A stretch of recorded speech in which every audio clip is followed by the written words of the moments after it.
Hello ladies and gents, Romie Reviews here. Please like, comment, subscribe. This is my review. It's a quick recap for Celebrity Big Brother Season 2, Episode 12. Mark McGrath surprises the house guests because guess what? It's Final 5, which means that in their case, they get to go and reminisce about what has happened throughout the season. Before all that even started, Tamar was doing the holy dance because she was happy that Tom was gone and that she also made it to the Final 5. Lolo was trying to do damage control with Candy, even though Lolo doesn't know that Candy holds grudges. So I could have told Lolo that's not going to work out too well for you. It's not. But they're going over different events that occurred in the house. Some of the things that they went over were things like how apparently Joey was super germaphobe and, orderly and a little bit of a control freak, which they just kind of laughed at, but I could also see getting on your nerves after a while. For me, that I would be with Joey like, okay, calm down, but I fully agree with you. These are animals in here. We have to keep this house clean, but just chill out a little bit. Chill out. That Joey really needed an ally to kind of rein in his little quirks a little bit more. He probably will have been there longer. Probably. They talked about when Tamar found out that Lolo and Natalie had a final 2 and there was that big blow up. They talked about how I didn't know Tom Green had cancer. I guess it was testicular cancer, but it was found when he was young, like right when he got it. So that's why he's been 20 years cancer free, which is an amazing story all to itself because we don't hear enough of those. So it was nice to hear that. They also talked about Ryan and how Ryan's whole situation. Well, they talked about Kato. Kato with his jokes that weren't really funny. They're like the ultimate dad jokes that you're just like, okay, just stop, please. They talked about how Tamar and Lolo have always been kind of at odds in the house. Tamar wanted to go and just alter the food request document, and she just said a little bit of fish because they gave them a smorgasbord of fish, and we know fish doesn't last long, especially with how they were doing things in that house, and it may have been stinky too, but the whole thing, because they have a food stipend, Lolo has to be on a high protein diet and she can only eat certain stuff because she's an athlete.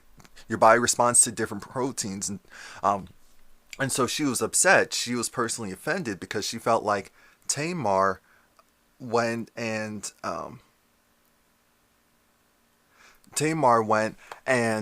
kind of sabotaged her food regimen. And I'm thinking, Lolo, Tamar actually told you what she was doing. You went and checked and you felt like, okay, they're not going to give us anything and I'm the one who eats that stuff.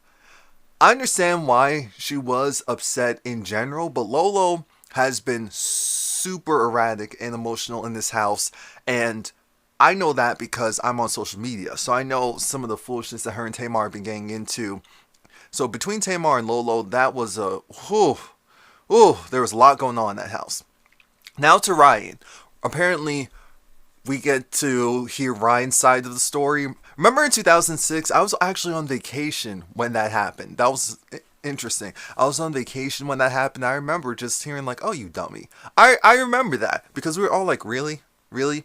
Apparently, just to do a recap, after winning, him and his buddies, they went out drinking, celebrating. Cool.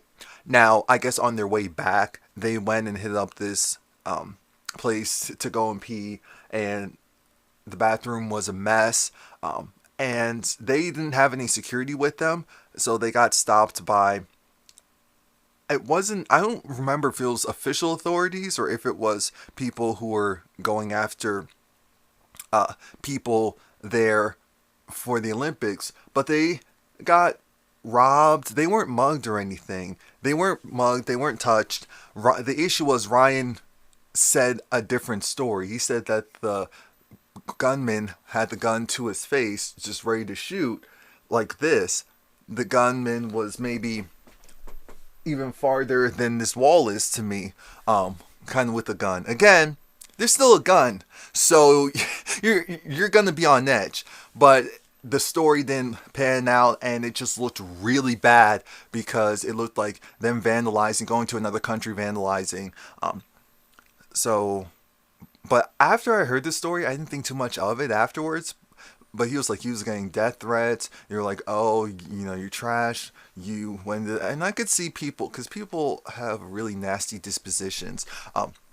They talk about Candy and Tamar coming together, and that was nice. That definitely was nice. They talked about Lolo being a virgin, and them just being shocked at that. But Lolo and her saying, guys don't really believe her, and that causes other problems. Let's see, what else happened? I'm trying to think if anything else important really happened. And it pretty much ends how it normally ends, where it's now time for the first of many final competitions. This HOH. Remember, this HOH has the power to kick out 2 people right away. So this is uber important. And it's the one where they have the magnets. You have to put up this poster and have them on the magnets. And it's the person who does it first wins. This involves flying across. And I said, oh Lord, Tamar. And Tamar was screaming. She wasn't going there. She was like, oh. I said, Tamar, you better get it together. You didn't come here just to lose. Because, anyway, please like, comment, subscribe. The finale's Wednesday. A mess.